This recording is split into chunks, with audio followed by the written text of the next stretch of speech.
They were speaking in tongues for those who had ears to hear.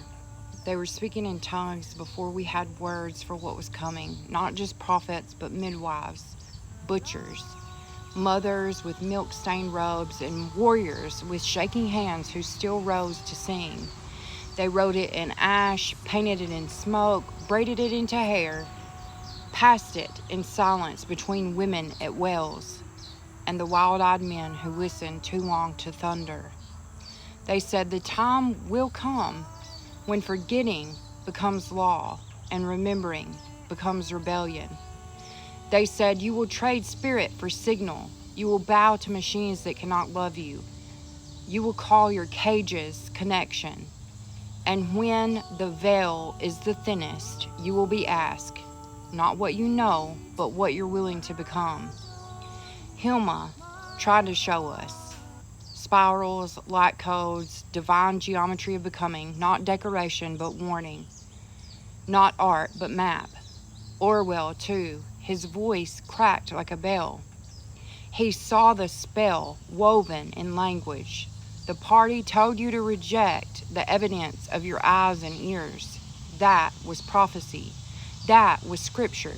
And still, we laughed, we liked, we scrolled. But the ancestors, they did not sleep. They gathered in dreams. They spoke through teeth and trees. They sent drought and fever to shake us awake. And for me, they sent birth and death in the same year to make sure I'd listen. We're not being punished. We're being initiated. This is the moment that they hummed about in sweat lodges and moon tents. This is the doorway. It opens like grief, like blood, like labor. Do you feel it? The pulse behind your ribs that doesn't come from you? The one that remembers the drum before the drum was carved? Do you feel her? The great she? The womb behind all?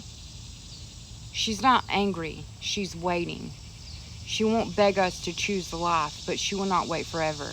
The matriarchs knew, and they planted knowing like seeds, not in books, but in bodies. In your bones, you already know how to survive this. In your breath, the spell is already breaking. So ask not for answers. Ask to be hollowed. Ask to be emptied of false gods and full schedules. And then ask, what would a future built by mothers feel like? What would a world shaped by those who bleed but do not break taste like? It would feel like wild water returning. It would sound like children laughing in languages that haven't been born. It would look like truth without branding. It would smell like cedar and freedom. And yes, there is still time. Martin reminded us that the arc bends, and Kennedy dared, we are the fire, and we can still forge peace. And as your grandma whispered, child, listen. Everything holy is asking you to wake up. Are you awake?